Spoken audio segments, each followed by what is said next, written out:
एक बार फिर आप सभी व्यूअर को मेरा नमस्कार, आदाब एवं सत श्री अकाल। मैं डॉक्टर विजय वर्मा। आज हम अपने सभी फील्ड वेटनेरियन के लिए एक और बहुत ही महत्वपूर्ण केस को लेकर के आए हुए हैं। आज का जो हमारा केस है वो बेसिकली है लैरेंजाइटिस का। लैरेंजाइटिस ज़्यादातर आप जो देखेंगे वो कैटल और बफेलो में देखेंगे, कुछ केस में हार्स में देखेंगे। नंबर 1। नंबर 2, आप ज़्यादातर ये जो लैरेंजाइटिस का केस देखेंगे वो जब ठंड स्टार्ट होता है उस समय सबसे ज़्यादा आपको दिखाई देता है। मतलब ठंड के मौसम में अगर ह्यूमिडिटी ज़्यादा होती है तो उस कंडीशंस में ये केस ज़्यादा आपको देखने को मिलेगा। तो लैरेंजाइटिस एक्चुअली में होता क्या है कि जो हमारा लैरेंजियल म्यूकस मेम्ब्रेन होता है, अगर उसमें इन्फ्लामेशन हो जाता है, मतलब उसमें सूजन आ जाता है, तो उसी को लैरेंजाइटिस बोला जाता है। अब ये लैरेंजाइटिस कंडीशन डेवलप होने के बहुत सारे कारण होते हैं। जो सबसे बहुत मेजर कारण होता है वो ये होता है कि कोल्ड एंड ह्यूमिड वेदर जो इस समय चल रहा है उसमें होता क्या है कि ठंड होता है, और ठंड उसके बाद इन्वायरमेंट में मॉइस्चर से ज़्यादा हो जाता है, और उसमें जो डस्ट पार्टिकल्स होते हैं वो या कोई दूसरे इरिटेंट वेपर्स होते हैं, जब वो अंदर की तरफ जाते हैं तो जो हमारा लैरेंजियल म्यूकस मेम्ब्रेन होता है वहाँ पे इरिटेशन काज करते हैं, और जिसकी वजह से उसमें सूजन आ जाता है। एक और कारण होता है कि कुछ बैक्टीरिया होते हैं, अगर उनका इन्फेक्शन सेटअप हो जाता है तब भी इस तरीके से होता है। जैसे स्ट्रेप्टोकोकस स्पीसीज के बैक्टीरिया होते हैं वो भी लैरेंजाइटिस डेवलप करते हैं। एक दूसरे होते हैं पास्टुरेला स्पीसीज के बैक्टीरिया होते हैं वो भी लैरेंजाइटिस डेवलप कर देते हैं। कुछ वायरस होते हैं वो भी लैरेंजाइटिस डेवलप करते हैं, जैसे हर्पीज वायरस। वायरस के केस में जो लैरेंजाइटिस डेवलप होता है उसमें हमने देखा है कि इस केस का जो ट्रीटमेंट होता है वो लंबा चलता है। मतलब लंबा इसीलिए चलता है कि वायरस जब तक मरता नहीं है तब तक वो क्योर नहीं होता है, और वायरस को मारने के लिए हमारे पास कोई भी मेडिसिन अवेलेबल नहीं होता है। बाकी के जो कंडीशंस होते हैं बैक्टीरियल का अगर होता है तो वो 2-3 दिन में 3-4 दिन में लगभग कम्प्लीटली क्योर हो जाता है। बाकी अगर ठंड की वजह से हो रहा है तो वो उसमें थोड़ा सा हम जहाँ एनिमल्स को रख रहे हैं अगर उसका मैनेजमेंट प्रॉपर कर ले तो वो भी क्योर हो जाता है।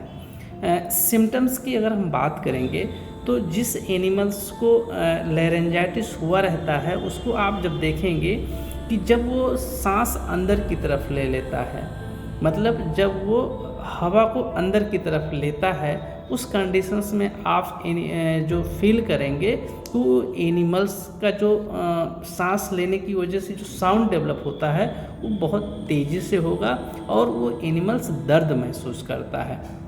दूसरा, कई बार आप एनिमल्स को देखेंगे कि वो खांसता है, और वो जो खांसी आती है उसकी एक और ख़ास बात होती है, वो ड्राई कफ होता है, मतलब उसमें कोई आपको म्यूकस नहीं मिलेगा और वो काफ़ी पेनफुल होता है। तीसरा जो आपको सिम्टम्स मिलेगा वो एनिमल्स हमेशा शांत रहेगा, काम डाउन रहेगा, डल और डिप्रेस रहेगा, अपने सर को ज़्यादातर वो नीचे किए रहेगा और मुंह खोल करके सांस लेता है, मतलब माउथ ब्रीदिंग करता है। बहुत सारे केस में एनिमल्स में जो टेम्परेचर होता है 1 से 2 डिग्री फ़ारेनहाइट तक बढ़ जाता है, जिसमें लैरेंजाइटिस होता है।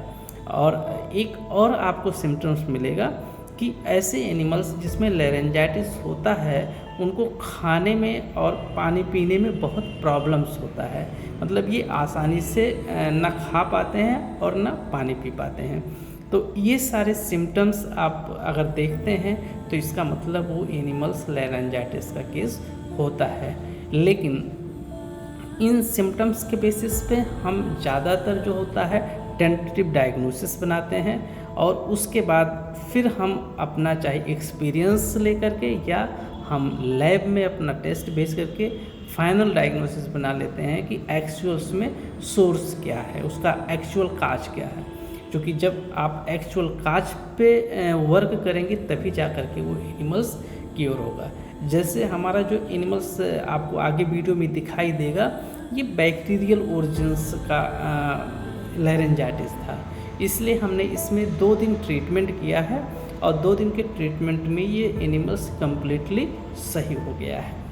इसमें जो हमने ट्रीटमेंट में बेसिकली सिलेक्ट किया था, एक एंटीबायोटिक सेलेक्ट किया था, एक एंटीहिस्टामिन्स लिए थे, एक मल्टीविटामिन था और एक हमारा पोटेंट एंटी इन्फ्लेमेटरी मेडिसिन्स था। ये 4 मेडिसिन्स हमने यूज किया था 2 दिन और उसके बाद ये लगभग क्योर हो गया था। एक सुझाव अपने सभी पशुपालक भाइयों के लिए, सभी व्यूअर के लिए, अगर आपके यहाँ इस तरीके का कोई एनिमल्स है तो आप अपने यहाँ जो भी निकटतम पशु अस्पताल है वहाँ पे जा कर के जो भी पदस्थ पशु चिकित्सा अधिकारी है उससे मिल कर के अपने एनिमल्स का प्रॉपर इलाज करवाएं, ताकि इसकी सीवियरिटी और ना बढ़ने पावे। क्योंकि इस केस में जब कई बार सीवियरिटी बहुत ज़्यादा हो जाती है तो एनिमल्स का दम घुटता है, वो सांस नहीं ले पाता है और जिसकी वजह से एस्फॉक्सिया डेवलप होता है और उस कंडीशंस के बाद उसकी डेथ हो जाती है। मतलब इस केस को आप बहुत ज़्यादा डिले नहीं कर सकते हैं और इसकी सीवियरिटी को आप ज़रूर पहचानें। और हमेशा एक सलाह मैं अपने सभी पशुपालक भाइयों को, सभी व्यूअर को देता हूं कि आप ट्रीटमेंट हमेशा एक योग्य डॉक्टर से ही करवाएं। धन्यवाद। जय हिंद, जय भारत। लगाए